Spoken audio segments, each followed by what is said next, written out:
That's like halfway through the season. Things in the Klondike are going pretty well. We left the place in good hands, I think. But the problem is that we're running out of ground to mine. Why would anyone turn wrenches for 75 hours a week in sub-zero weather when the boss isn't hitting his goals? On paper, it sounds ridiculous. Parker Schnabel set his sights on 10,000 ounces and came up short. Logically, that should mean zero bonuses. And yet, the veterans on his crew are driving off the lot in brand new trucks and signing papers on gorgeous new homes. Something is powering this mine financially, and it has nothing to do with the machines tearing up the dirt. We got our hands on the real numbers, numbers that will absolutely shock you. From week one, it felt like the entire operation was cursed. Winter slammed into the claim long before anyone expected, locking the ground up solid. It wasn't digging, it was chiseling through concrete. The permafrost was so brutal, it snapped bucket teeth clean off like they were plastic toys. Every breakdown drained money, and when the wash plant stopped, it was like watching thousands of dollars disappear every single hour. The stress on the crew was unlike anything they had ever endured. Parker pushed everyone right up to the edge. These men were grinding out 16-hour shifts, day after day, week after week. Picture that, doubling a standard full-time job, but instead of desks and computers, it's frozen mud, numb fingers, and hydraulic lines coated in ice. It wasn't just exhausting, it was soul-destroying. As the season dragged forward, that dream of 10,000 ounces slipped further away. The gold simply wasn't there. The deeper they went, the worse the problems got. Parker had no choice but to slash the goal to 8,000 ounces just to keep spirits from collapsing. Even then, nobody believed it was doable. When the final cleanup rolled around, you could feel the weight in the air. The crew circled the scale, faces smeared in grease, eyes heavy with exhaustion. Then the number hit the screen, 6,837 ounces, a pile of gold worth a jaw-dropping $18 million. To us, that sounds incredible. But to Parker, it was a defeat. He missed his mark by a long shot.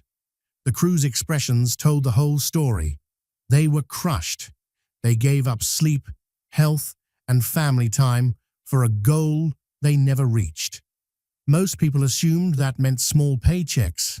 Less gold equals less money, right? But here's the twist. While everyone focused on the disappointment, the bank accounts told a different story. Missing the gold target disguised what was actually the most profitable season the boys had ever seen. The gold was just the surface. The real money was in a completely different place. Let's break down what it really pays to survive a season with Parker. People always wonder if the grind is worth it. When you see a rock truck driver bouncing around for 12 hours straight on roads built like lunar craters, you have to ask, what kind of money keeps someone doing that? A brand new miner on Parker's crew, someone still learning the ropes, starts at about $28 an hour. That might not blow your mind at first, and it doesn't sound like risk your life in the Arctic cold money. But the secret isn't the hourly rate. It's the hours. A normal week with Parker? Try 75 hours. Basically 2 full-time jobs squeezed together. Once you factor in overtime, that rookie is pulling in roughly $2,590 a week. Stick around for the full 6-month season, and that rookie walks away with about $65,000. That's more than the average American earns in a year, made in half the time. And those are the rookies, the mid-level operators, the guys who can rebuild equipment in a whiteout or run a massive excavator like it's an extension of their body, are clearing around $34 an hour. But the real heavy hitters, the foremen, the lead mechanics, the legends who have been there since the early glory days. Those workers are pocketing $80,000 to $100,000 per season, and the top elite are hitting $150,000 in 6 months. That's a year and a half of income earned in one brutal run. And here's the kicker. Parker pays for housing and food. In the real world, rent, groceries, gas, and bills chew up your paycheck. In the Yukon, Parker covers all that. Workers keep nearly every dollar they earn. That's why they roll home with new trucks, new homes, and new lives. The work destroys your body. The money changes your future. But there's a dark twist. Parker runs a performance-based bonus system. If you bring in gold, you earn gold. If not, you don't. The veterans cash in big. But the night shift drivers and laborers, most of them see none of that bonus money. They watch others stacking cash while they grind for base pay. And that's the truth behind Parker's mine. A brutal job, a massive reward, and a financial engine that nobody sees coming. The reality is simple and brutal. Even without bonuses, the base pay alone is enough to transform lives. But here's the twist. Those mining checks are just the surface. There's a much bigger financial force at work. Why? Because the drama pays more. This is the hidden truth that flips the entire story on its head. The gold coming out of the ground isn't their only revenue. It's not even their biggest. Stand-in foreman Tyson Lee might be pushing Slucifer and Big Red to hit $450,000 to $800,000 in gold each week. But the real cash generator, the one that keeps the money flowing even if the mines freeze solid, is the show itself.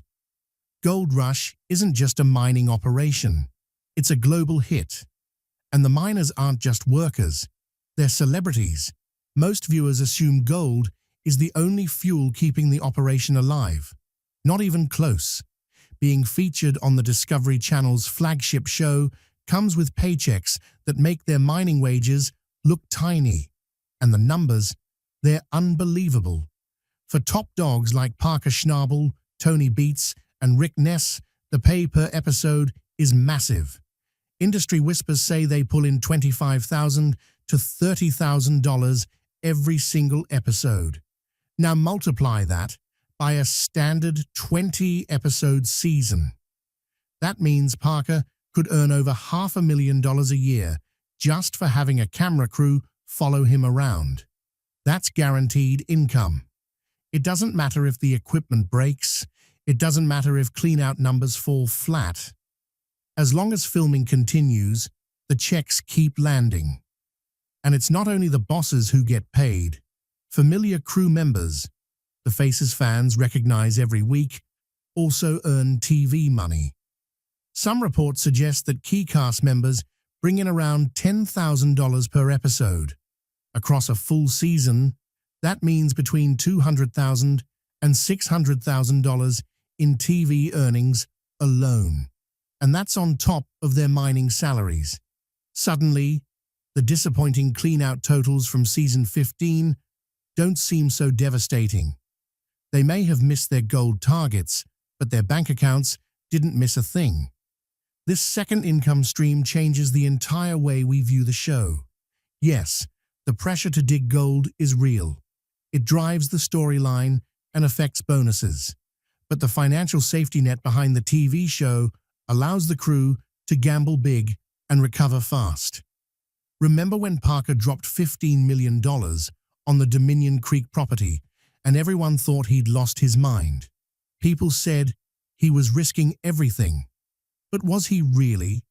When the production budget and talent fees from a major network are backing you up, the danger isn't nearly as steep as it looks. They're not just chasing gold, they're chasing ratings.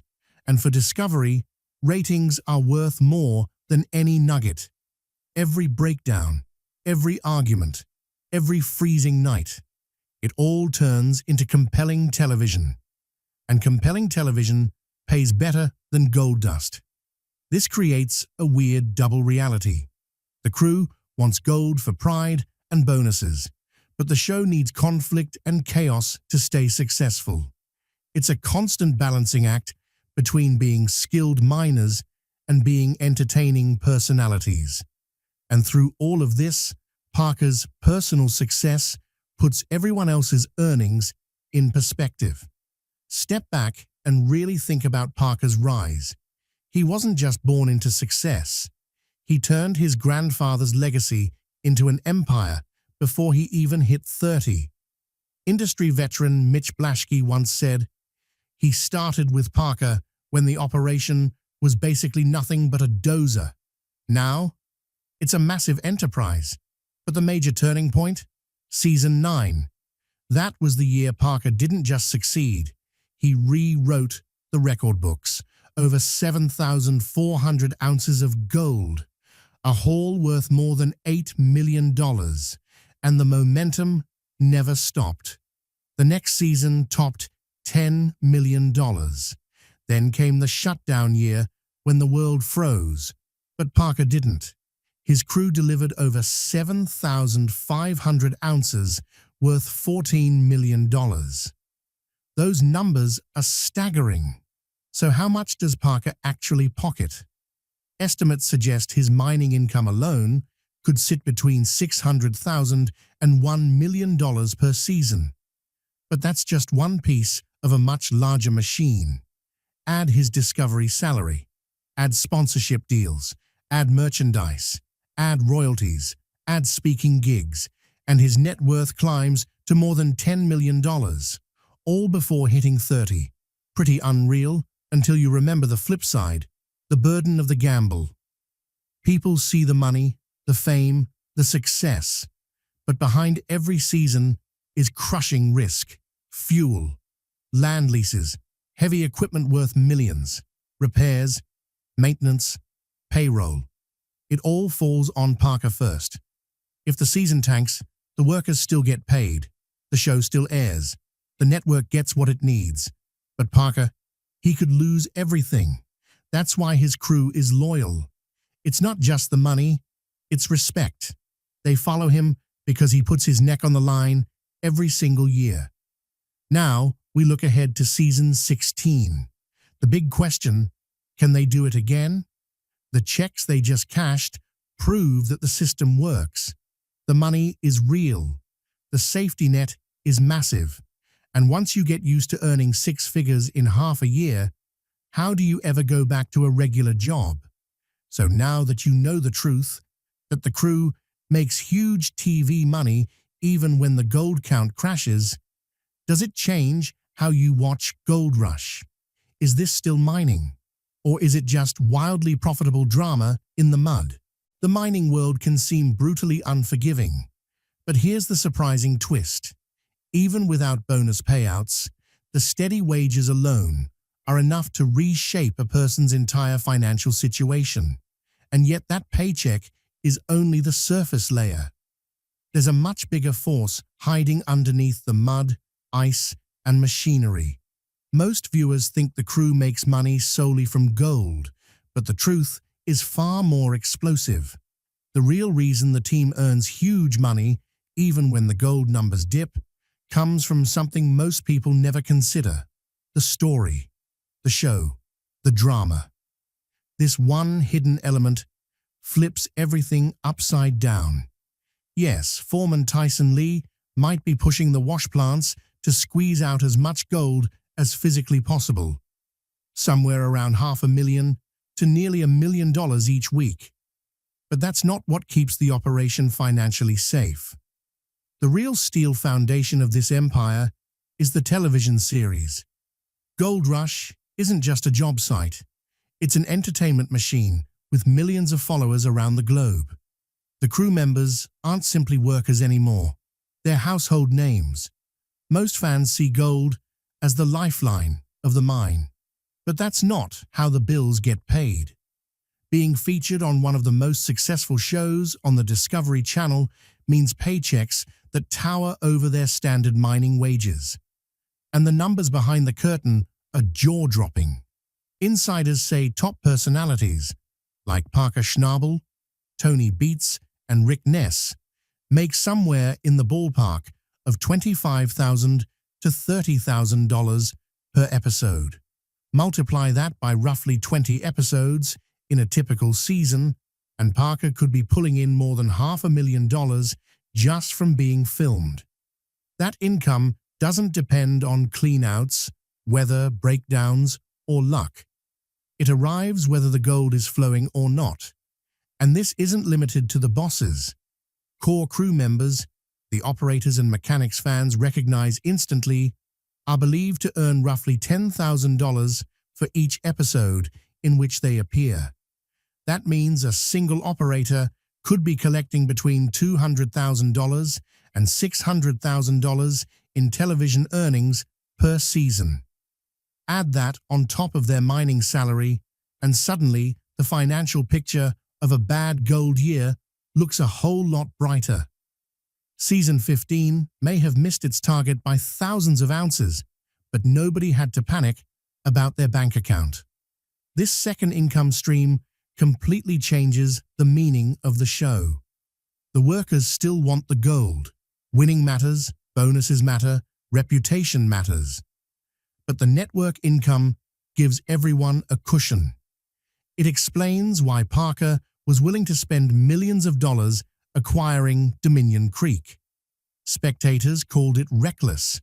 They thought he was risking everything. But when you have a major TV network investing in your story, the danger level isn't nearly as dramatic as it seems.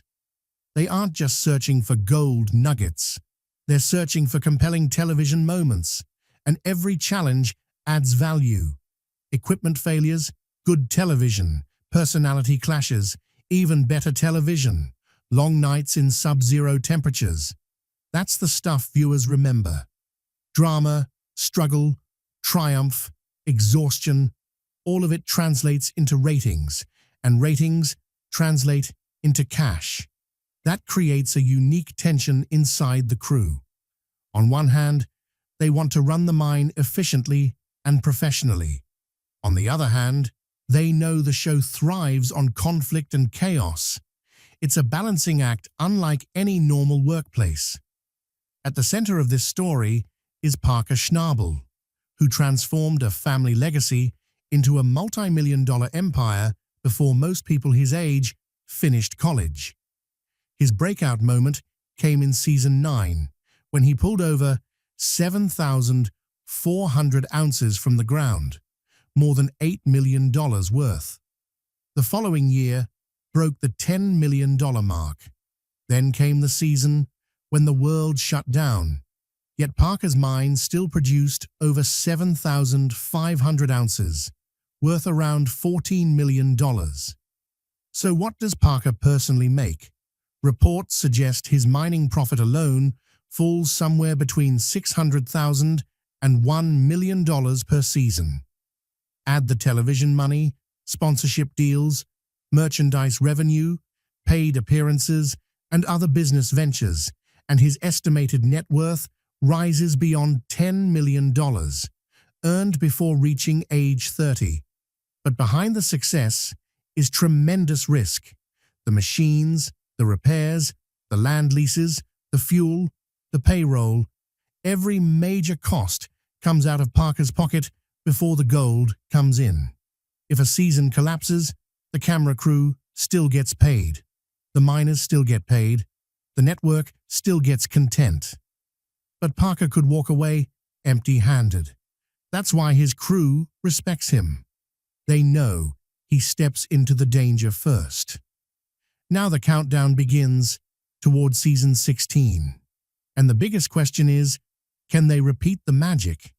The money they've already earned proves the system works. Once a person becomes used to earning 6 figures in half a year, it becomes nearly impossible to return to an ordinary job. That's why some miners call it the golden trap. Knowing what you know now, that the crew makes huge TV income even when the gold totals are low, does it change how you watch Gold Rush? Is it still a mining series, or is it a dramatic adventure wrapped in mud, and ice. Drop your thoughts below. And don't forget to like, subscribe, and stick around, because there are plenty more secrets they don't want you to know.